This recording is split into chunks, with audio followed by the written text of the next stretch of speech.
제2차 세계대전은 1939년부터 1945년까지 6년에 걸쳐 전 세계 거의 모든 국가가 참전, 연루된 전쟁입니다.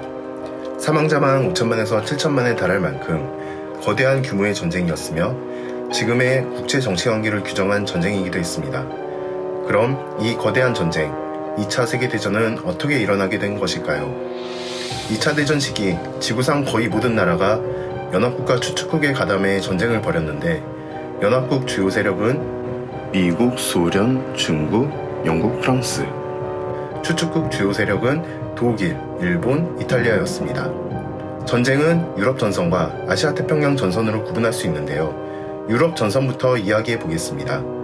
1918년 1차 세계대전이 끝나고 승전국인 영국, 프랑스는 패전국이었던 독일에 무장해제와 함께 막대한 배상금을 요구했습니다.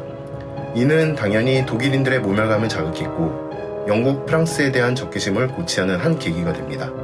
그러나 막대한 배상금에도 불구하고 미국이 원조해준 차관, 그리고 1920년대의 경제 호황으로 인해 독일은 1차 대전 패전의 상처를 서서히 씻어내는 듯이 보였습니다. 그런데 1929년 미국발 세계대공황이 전 세계를 휩쓸었고 독일도 예외가 아니었습니다. 공장이 문을 닫고 일자리가 사라진 상황, 물가가 급등하고 돈의 가치가 하락하는 상황에서 극단적 정치 성향을 선택하는 독일인들이 점차 늘어나기 시작합니다. 왼쪽 극단이라 할 수 있는 독일 공산당과 오른쪽 극단이라 할 수 있는 독일 국가사회주의 노동당이 이때 크게 성장했는데 독일 국가사회주의 노동당이 바로 나치스이고 그 지도자가 히틀러였습니다. 히틀러와 나치스는 공산당의 성장을 경계하던 자본가와 중산층의 불황함을 이용해 반공을 외쳤고 거기에 민족주의 사상을 비틀어 반유대주의를 주장하며 대중들의 환심을 샀습니다. 나치스는 마침내 1932년 독일 국회의원 선거에서 제1당이 되었고 히틀러가 수상 자리에 오르게 됩니다. 이후 히틀러는 재무장을 선언하고 군비 확충과 함께 대대적인 토목공사, 중화공업 투자를 진행하게 됩니다. 돈이 돌게 되면서 독일은 대공황을 극복하게 되고 히틀러는 독일 국민들의 열광적인 지지를 얻게 됩니다. 이후 히틀러는 1차 대전 때 잃어버렸던 독일 영토의 회복을 선언하고 동시에 게르만 민족의 생활권 확장, 즉 레벤스라움의 확보를 얘기합니다.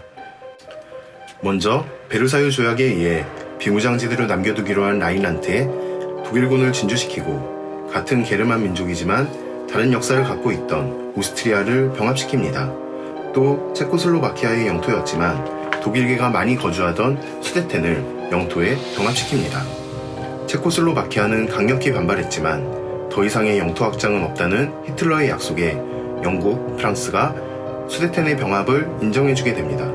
그러나 더 이상의 영토 확장은 없을 거라던 약속과 달리 히틀러는 1차 대전 때 독일의 영토였지만 이제는 폴란드 영토인 단치 회랑을 요구합니다. 폴란드는 단호히 거부하고 영국, 프랑스도 폴란드와의 동맹을 굳게 지키자는 결정을 합니다. 이에 히틀러는 폴란드 동쪽의 국경을 접하고 있던 소련과 독소 불가침 조약을 맺고 그 불과 9일 뒤인 1939년 9월 1일 전격적으로 폴란드를 침공합니다. 독일과 폴란드는 전쟁에 돌입하고 폴란드와 동맹이었던 영국, 프랑스도 독일에 선전포고를 하게 됩니다. 소련도 독일군의 침략에 맞춰 폴란드를 공격했고 폴란드는 독일과 소련에 의해 동서로 분할 점령 당하게 되었습니다.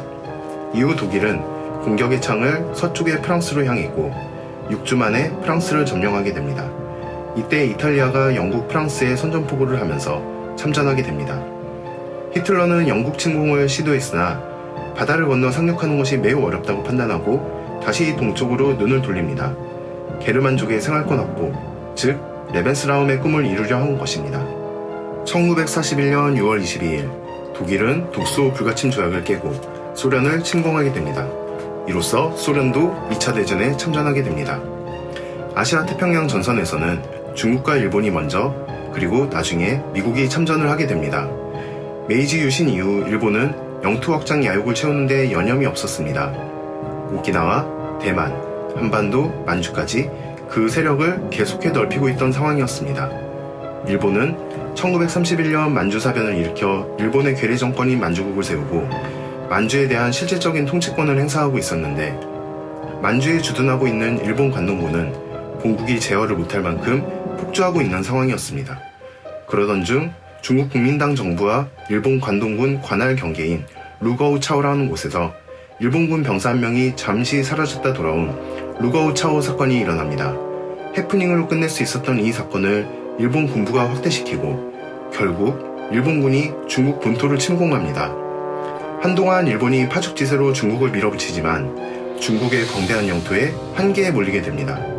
미국은 일본의 팽창이 아시아에서의 미국, 유럽 열강의 이익과 충돌한다고 판단하고 중국 국민당 정부에 대한 각종 지원을 계속하고 있었는데 일본이 중국과 계속 전쟁을 벌일 경우 석유를 포함한 전략물자의 수출을 금지하겠다는 통보를 하게 됩니다. 이에 발발한 일본은 미국 하와이에 진주만 해군기지를 공습하고 더불어 싱가폴, 말레이시아, 동인도 등 영국, 네덜란드 식민지를 공격함으로써 연합국가 전쟁을 시작하게 됩니다. 또한 독일, 이탈리아도 미국의 선전포고함으로써 본격적인 2차 대전이 진행되게 됩니다.